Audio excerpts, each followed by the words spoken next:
어쨌든 사람은 계획을 세웁니다. 목회 계획을 세우든 여러분들도 각자 나름대로의 어떤 삶의 계획을 다 세우며 살아갑니다. 근데 이 우리 그리스도인들이 세우는 계획이라고 하는 것은 완벽할 수가 없습니다. 아무리 훌륭한 계획을 세운다 할지라도 하나님의 도와주심과 하나님의 인도하심, 하나님의 그 도우심이 있을 때 비로소 좋은 결실을 맺을 수가 있게 되는 것입니다. 이번에 성경을 읽으면서 묵상한 말씀이 바로 잠언서 16장 9절 말씀입니다. 사람이 마음으로 자기의 길을 계획할지라도 그의 걸음을 인도하시는 이는 여호와시니라. 여러분, 그렇지 않습니까? 우리가 아무리 좋은 계획을 세우고 어떤 마음의 계획을 세워놓는다 하더라도 그 걸음을 인도해 주실 분은 역시 하나님이십니다. 결국 목회뿐만 아니라 모든 계획은 하나님의 섭리와 인도하심 없이는 우리 그리스도인들의 세운 계획은 이루어질 수가 없습니다. 우리는 지난 3년 동안 예상하지 못했던 이 코로나19라고 하는 큰 전염병 재앙을 만났습니다. 그러면서 우리들이 세웠던 계획들이 무산이 되고 또 취소가 되고 이런 경험들을 우리는 해왔습니다. 그러면서 우리가 세운 계획들이 완벽할 수가 없다는 것, 또 언제라도 이런 우리가 세운 계획은 차질이 생길 수 있다는 것을 우리는 아주 실감 있게 경험한 바가 있습니다. 이렇듯 사람이 세우는 계획은 완벽하지를 못합니다. 그렇지만 하나님께서도 계획을 세우는데 하나님의 계획은 완전합니다. 이 세상이 어떻게 변하든 사람들의 마음이 어떻게 달라지든 그것과 아무 상관없이 하나님께서 이루시고자 하는 하나님의 계획하심, 하나님의 뜻은 어떤 과정을 거치든 결국 때가 되면 하나님의 계획은 이루어진다고 하는 것입니다. 하나님은 하나님께서 친히 그 계획을 이루어 가시는데 그 계획의 끝은 그것은 하나님의 뜻이 이루어지는 것이고 하나님의 선한 어떤 결론이 나오는 것입니다. 우리가 성경을 읽다가 보면 이 열왕기 상하를 읽는 가운데서 가장 어떤 드라마틱한 장면이 열왕기상 18장에 나옵니다. 갈멜산 꼭대기에서 엘리야 선지자가 바알 선지자 450명과 대결하는 이 대결이 나옵니다. 거기에서 누가 참 하나님인가?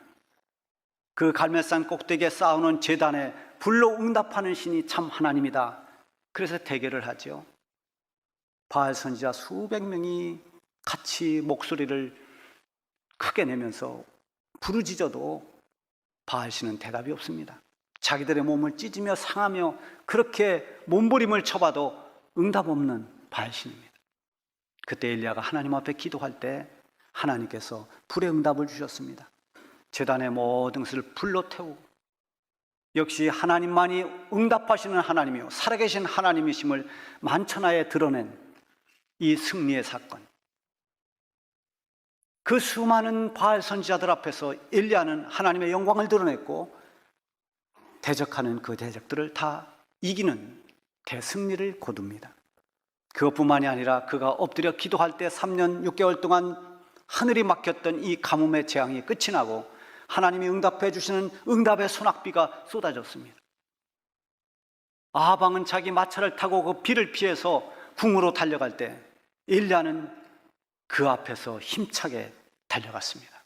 보란듯이 보아라, 하나님이 살아계시지 않느냐, 하나님은 응답의 하나님이 아니냐, 마치 이렇게 선포하는 것처럼 엘리야는 당당하게 아합 왕 앞에서 달렸습니다. 이렇게 멋진 모습들이 열왕기상 18장에 나옵니다. 이런 위대한 일들을 감당하기 위해서 하나님은 먼저 엘리야를 훈련시킵니다. 엘리야를 훈련시키는 계획을 세우십니다. 하나님의 계획에 따라서 엘리야는 그런 위대한 순간 이전에 거쳐야 할 순종의 코스를 밟게 합니다. 그 코스를 밟는 내용이 바로 그 앞장에 있는 17장입니다. 거기 보면 어떻게 시작되는가 하면 하나님의 말씀이 엘리야에게 임합니다. 너는 여기서 떠나 동쪽으로 가서 요단 앞 그리 시냇가로 숨고 그 시냇물을 마시라. 내가 까마귀들에게 명령하여 거기서 너를 먹게 하리라. 이것이 하나님의 말씀입니다. 먼 동쪽 요단 그리 시냇가, 거기에 가서 숨으라는 것입니다. 그리고 그 시냇물을 먹으며 살라는 거예요. 까마귀가 주는 음식을 먹는다는 것입니다. 여러분 생각해 보세요. 사람이 새를 먹이긴 하지만 새가 사람을 먹인다는 것은 여러분 들어보셨습니까? 성경에 보면 있습니다. 어떻게 보면 이게 잘 이해가 가지 않습니다. 까마귀가 나를 먹인다고. 그렇지만 이 순종의 코스에 엘리야는 기꺼이 순종하면서 그릿 시냇가로 달려갑니다. 거기에 거하면서 시냇물을 마시면서 지붕도 없고 집도 없는 그곳에 거하면서 살아갑니다. 거기에 하나님의 기적을 경험합니다. 정말로 까마귀가 아침과 저녁으로 떡과 고기를 날라다 주었습니다. 그것을 먹고 살아갑니다. 1차 순종의 코스에 엘리야가 합격했습니다. 그리고 시냇물이 점점 말랐습니다. 계속되는 가뭄으로 인해서 바닥이 다 드러났습니다. 더 이상 그 시냇물을 마실 수가 없을 때 하나님께서 두 번째 코스로 안내하십니다. 두 번째 코스로 안내하는 이 두 번째 테스트가 바로 오늘 본문 말씀입니다. 하나님의 말씀이 엘리야에게 임했습니다. 9절에 보면 너는 일어나 시돈에 속한 사르밧으로 가서 거기 머물라. 내가 그곳 과부에게 명령하여 네게 음식을 주게 하였느니라. 여러분 이 말씀도 사실 이해하기가 어려운 말입니다. 엘리야에게 가라고 한 그 명한 사르밧, 그 사르밧은 시돈이라고 하는 곳에 속한 지역입니다. 사르밧까지 가는 길은 굉장히 먼 길입니다. 400리나 되는, 지칠 대로 지쳐있는 이 엘리야가 가기에는 너무 벅차고 먼 거리, 또 그 가는 과정도 굉장히 길이 험합니다. 그리고 그곳은 바알 숭배의 본거지입니다. 지금 엘리야를 죽이려고 혈안이 되어 있는 이세벨의 고향이 바로 이 시돈입니다. 그렇게 멀고 위험한 곳으로 하나님이 가라고 하십니다. 그뿐입니까?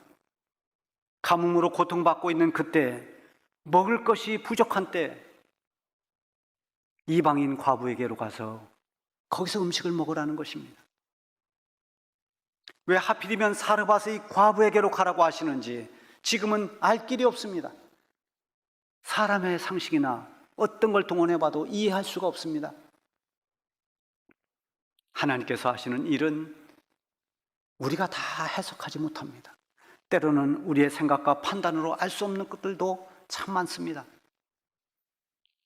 그래서 우리가 어떤 주의 일을 하면서 기도하면서 주의 일을 감당하고 있을 때 뭔가 앞이 막히고 일이 되지를 않고 답답한 일이 계속 일어날 때 여러분 낙심에 빠지지 말아야 됩니다.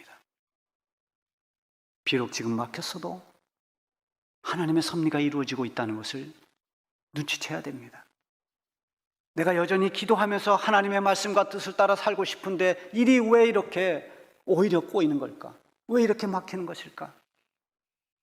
우리 교회도 30년을 지내오는 동안에 때로는 우리가 기도하며 간절히 하나님께 구했던 것이 오히려 막힐 때가 있었습니다. 그러나 지나고 보니까 그 막힌 것이 우리가 복된 길로 가는 길이었습니다. 오늘의 우리 주중교회가 있기까지 하나님께서 막을 때 막아주셨고 갈 대로 가게 만드셨습니다. 막혔다고 낙심할 게 없습니다. 막히면 우리는 생각해야 됩니다. 영적인 민감성을 발휘해야 됩니다. 하나님의 섭리는 무엇일까? 왜 하나님이 나를 막으실까? 왜 하나님이 일을 이렇게 힘들게 하실까? 원망이 아니라 하나님의 뜻을 깨달으려고 했어야 됩니다. 그리고 그 뜻을 깨닫는 순간 우리는 바로 즉시 하나님의 뜻에 순종해야 됩니다. 하나님은 이 엘리야를 하나님의 능력 있는 선지자로 쓰시기 위해서 지금 순종의 훈련을 시키고 있는 것입니다. 순종이라고 하는 것은 어리석고 분별력이 없어서 무조건 따라가는 맹종과는 다른 겁니다. 힘든 줄 알지만, 내가 이 말씀에 순종하면 위험하다는 것도 알지만, 손해본다는 것도 알고 있지만, 그럼에도 불구하고 하나님을 신뢰하는 믿음에서 나오는 것, 그래서 모든 이런 어려운 상황들을 뛰어넘고 순종하는 이 순종이 우리가 하나님 앞에 해야 할 진정한 순종인 것입니다. 베드로도 이 과정을 거쳤습니다. 밤새 그물을 던져 보았지만 물고기 한 마리 잡히지 않습니다. 밤새도록 헛구무질을 했습니다. 그물을 끌어올리고 또 끌어올렸어도 고기가 잡히지 않습니다. 그는 알았습니다. 경험을 통해서 지금은 고기가 잡히지 않는 때다. 그래서 배에서 내려서 그물을 손질하고 있을 때 예수님이 말씀하십니다. 베드로야, 저 깊은 데로 가서 그물을 내려 고기를 잡아라. 상식에 맞지 않습니다. 지금까지 자기가 경험한 경험에 비추어 볼 때 맞지 않는 말입니다.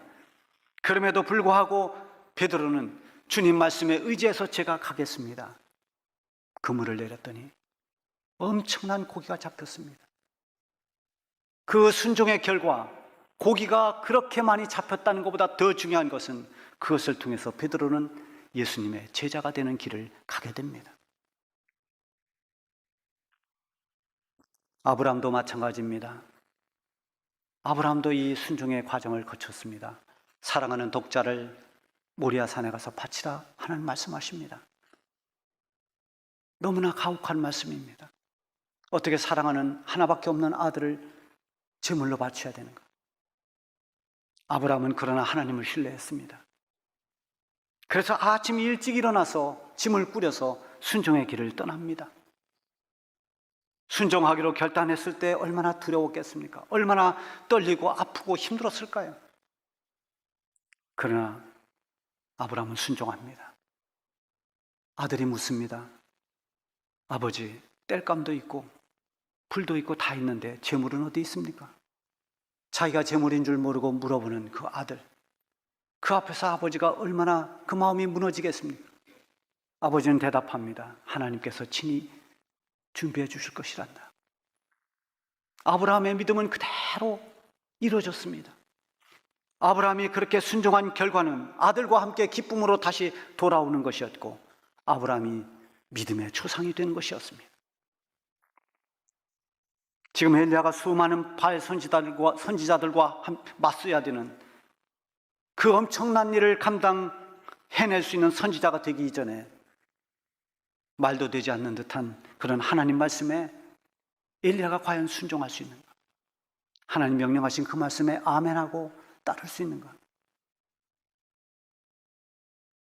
지금 이 위대한 엘리야, 불의 응답을 받고 비의 응답을 받았던 그 위대한 선지자 엘리야 선지자가 있기까지는 그렇게 능력 있는 일들만 있는 게 아니라 이렇게 어려운 과정, 순종의 훈련을 통과했다는 것을 우리는 간과해서는 안 되는 것입니다. 모든 위대한 하나님의 역사가 이루어지는 데는 누군가의 헌신이 있고 누군가의 순종이 있었습니다. 우리를 구원해 주시기 위해서 이 세상에 오셔서 십자가를 지신 우리 예수님에 대해서 빌립보서 2장 8절에서는 이렇게 기록하고 있습니다. 사람의 모양으로 나타나사 자기를 낮추시고 죽기까지 복종하셨으니 곧 십자가에 죽으심이라. 성자 하나님께서 그 하나님의 영광의 자리를 버리고 우리와 똑같은 인간의 몸을 입고 이 땅에 오셔서 십자가에 죽으신 것을 복종이라고 했습니다. 철저한 순종의 본을 주님이 보여주셨습니다. 10절에 보면 그가 일어나 사르밧으로 가서 엘리야가 즉시 일어나서 사르밧으로 갑니다. 그 먼 길을 떠납니다. 즉시 순종의 길로 갔습니다. 순종은 감동이 될 때 즉시 실천해야 됩니다. 여러분 기도하다 뭔가 감동이 됐을 때 하나님의 응답으로 여러분들 확신될 때 그것 가지고 머뭇거리면 안 됩니다. 시간을 지체하면 여러 가지가 복잡해집니다.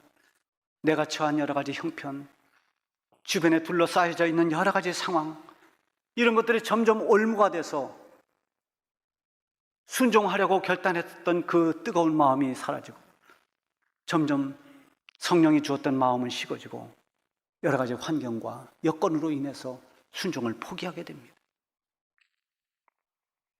베드로가 나를 따라오라고 하신 그 주님의 말씀에 내가 좀 생각 좀 해보고 고민 좀 한 다음에 따르겠다고 하면 과연 그가 예수님을 따라갈 수 있었을까요? 배와 그물을 가지고 먹고 사는 어부입니다.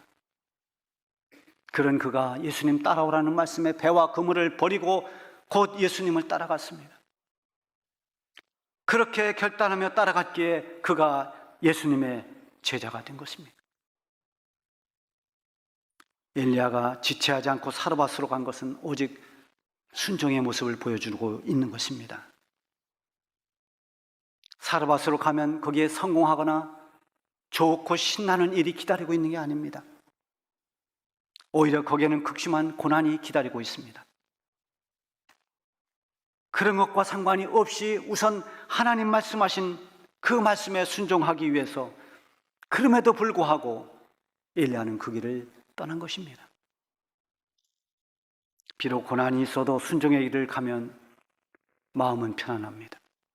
그리고 그 끝은 감사로 영광을 돌리게 됩니다. 그러나 여러 가지 형편 때문에, 내 사정 때문에 순종하지 못하게 되면 마음의 평강도 없고 시간이 지나면 지날수록 후회만 남게 됩니다. 더더욱 하나님 앞에 서게 될 땐 더더욱 그렇습니다. 하나님 앞에 순종한다고 그 길이 순탄하지는 않습니다. 여러 가지 사정이 있습니다. 못할 일들이 있습니다. 때로는 그 순종을 하는 그 길로 들었으면 시련이 따라오고 아픔이 따라올 수도 있습니다. 그 고난의 현실과 마주하면서 묵묵히 주님의 뜻을 따를 수 있는 것, 그게 우리 그리스도인들이 해야 할 순종의 미덕인 것입니다. 사르밧으로 가는 길은 참 험합니다. 그 길을 달려왔을 때 마주한 것은 땔감을 줍고 있는 가난한 과부였습니다. 엘리야는 하나님의 말씀을 그대로 전했습니다. 그에게 물과 떡을 달라고 요구했습니다. 그러자 그 여인이 대답합니다. 나는 떡이 없습니다. 다만 나에게는 통에 가루 한 움큼 그리고 병에 기름 조금 남았습니다. 내가 이 나뭇가지를 주워다가 마지막으로 떡을 만들어서 나와 내 아들이 먹고 이제 죽기를 기다려야 됩니다. 마지막 남은 떡 조금 만들어서 마지막으로 먹고 이젠 먹을 것이 없어서 죽기를 기다려야 하는 딱한 그 사정을 말합니다. 여러분, 이쯤 되면 엘리야가 아마도 마음이 무너질 것처럼 그렇게 괴로웠을 것입니다. 차마 더 이상 어떤 요구도 할 수 없고 말을 꺼내지 못하고 바닥에 주저앉아서 너무 가혹한 명령을 하신 하나님을 원망할 수도 있었을 것입니다. 그런데 13절을 보세요. 엘리야가 그에게 이르되 두려워하지 말고 가서 네 말대로 하려니와 먼저 그것으로 나를 위하여 작은 떡 한 개를 만들어 내게로 가져오고 그 후에 너와 네 아들을 위하여 만들라.